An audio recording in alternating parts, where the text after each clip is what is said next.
Hello everyone, मैं Imran NISM trainer. अगर आप एनआईएसएम 5 पे mutual fund distribution exam clear करना चाहते हैं तो आज का ये मॉक टेस्ट सेशन आपके लिए बहुत इंपॉर्टेंट होने वाला है, क्योंकि आज हम डिस्कस करने वाले हैं लेटेस्ट सिलेबस के अकॉर्डिंग मस्ट एक्सपेक्टेड क्वेश्चन और एग्जाम ओरिएंटेड कॉन्सेप्ट जो एग्जाम में डायरेक्ट पूछे जा सकते हैं। तो चलिए स्टार्ट करते हैं। Banks and NBFC can lend money against dash of mutual fund units। Bank और एनबीएफसी म्यूचुअल फंड यूनिट्स के अगेंस्ट लोन किस चीज के बेसिस पर देते हैं? पहला ऑप्शन है नॉमिनेशन, दूसरा ऑप्शन रिडम्पशन, तीसरा ऑप्शन है प्लेज, चौथा option all of the above. तो इसका राइट आंसर है प्लेज। बैंक, एनबीएफसी और दूसरे फाइनेंशियल अक्सर म्यूचुअल फंड यूनिट्स को प्लेज रखकर लोन देते हैं। ये प्रोसेस एक प्लेज फॉर्म के थ्रू होता है जो यूनिट होल्डर्स फिल करता है। एग्जाम में ये भी पूछ दिया जाता है कि प्लेज किस प्रोसेस के थ्रू होता है, तो प्लेज फॉर्म फिल करने के प्रोसेस के थ्रू होता है। इस फॉर्म में ये भी मेंशन होता है कि यूनिट किस पार्टी के फेवर में प्लेज की जा रही है। तो इसका राइट आंसर है pledge. Distributors can opt out of charging transaction charges. Distributor जब ट्रांजैक्शन चार्जेस लेना बंद करता है तो वो किस लेवल पर अप्लाई होता है? पहला ऑप्शन एट एएमसी लेवल, दूसरा ऑप्शन है एट इन्वेस्टर लेवल, तीसरा ऑप्शन है एट स्कीम लेवल, चौथा ऑप्शन है एट डिस्ट्रीब्यूटर लेवल। तो इसका राइट आंसर है एट डिस्ट्रीब्यूटर लेवल। डिस्ट्रीब्यूटर के पास ये ऑप्शन होता है कि वो ट्रांजैक्शन चार्जेस ना ले, लेकिन ये आउटपुट पूरे डिस्ट्रीब्यूटर लेवल पर अप्लाई होता है, ना कि इंडिविजुअल इन्वेस्टर पर। मतलब कि डिस्ट्रीब्यूटर ये डिसाइड नहीं कर सकता कि एक इन्वेस्टर से चार्ज ले और दूसरे इन्वेस्टर से ना ले, या तो वो सबसे चार्ज लेगा या किसी से भी नहीं लेगा। तो इसका राइट आंसर है at distributor level. In whose beneficial interest is a mutual fund manage. Mutual fund किसके फायदे के लिए मैनेज किया जाता है? पहला ऑप्शन है ट्रस्टी, दूसरा ऑप्शन है यूनिट होल्डर्स, तीसरा ऑप्शन है स्पॉन्सर, चौथा ऑप्शन है एएमसी। तो इसका राइट आंसर है यूनिट होल्डर्स। यहाँ पे अगर इन्वेस्टर भी होता है तो वो फिर आंसर हो जाता है।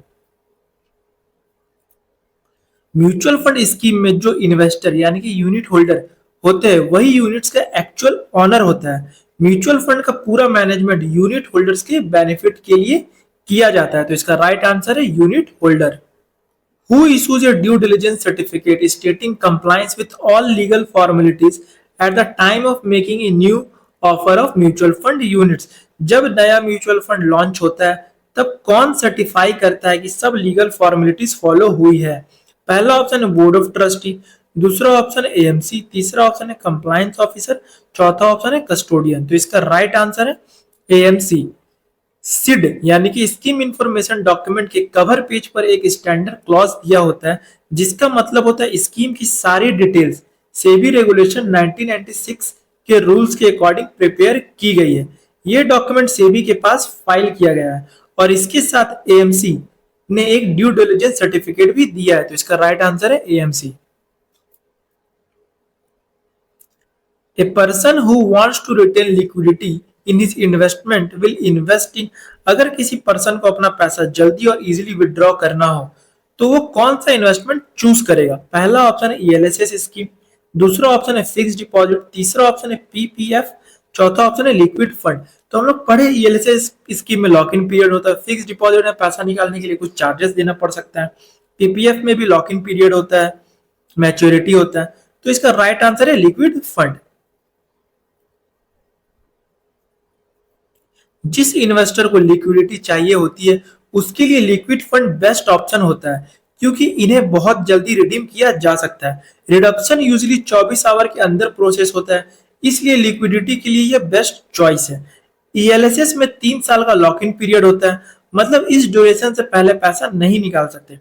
फिक्स डिपॉजिट और पीएफएफ को मैच्योरिटी से पहले इजिली इन कैश नहीं किया जा सकता या फिर पेनल्टी कंडीशन लगती है। तो इसका राइट आंसर है liquid fund. Usually, most investor might have invested across various asset categories. However, the problem with such asset categories is that investor usually अलग अलग एसेट क्लास में इन्वेस्ट करते हैं, लेकिन प्रॉब्लम क्या है इस टाइप के एलोकेशन में? पहला ऑप्शन है such asset allocation earns low returns, दूसरा ऑप्शन है such asset allocation is done without defining any objective or without any process. Such asset allocation increase the portfolio risk. Such asset allocation leads to payment of traditional additional taxes. तो इसका right answer है such asset allocation is done without defining any objective और without any process. Asset allocation का basic meaning है investor का पैसा को different asset categories जैसे इक्विटी हो गया, डेट, गोल्ड में डिवाइड करना ताकि कोई स्पेसिफिक ऑब्जेक्टिव अचीव किया जा सके। बहुत सारे इन्वेस्टर अपना पैसा अलग अलग एसेट में लगा देते हैं लेकिन बिना प्रॉपर प्लानिंग या लॉजिक के बस रैंडम एलोकेशन कर देते हैं, तो ये रॉन्ग है। एक्चुअल एसेट एलोकेशन क्या है? यह एक प्रॉपर प्रोसेस है जिसमें पैसे को डिफरेंट एसेट में गोल के अकॉर्डिंग एलोकेट किया जाता है। दो इंपॉर्टेंट बातें समझ लेते हैं। ये एक प्रोसेस है, इसमें मल्टीपल स्टेप होते हैं जैसे goal setting, risk profiling, time origin. इन्हें स्किप नहीं करना चाहिए। ये ऑब्जेक्टिव बेस्ड होता है। हर एलोकेशन का एक क्लियर गोल होता है जैसे रिटायरमेंट हो गया, चाइल्ड एजुकेशन और वेल्थ क्रिएशन।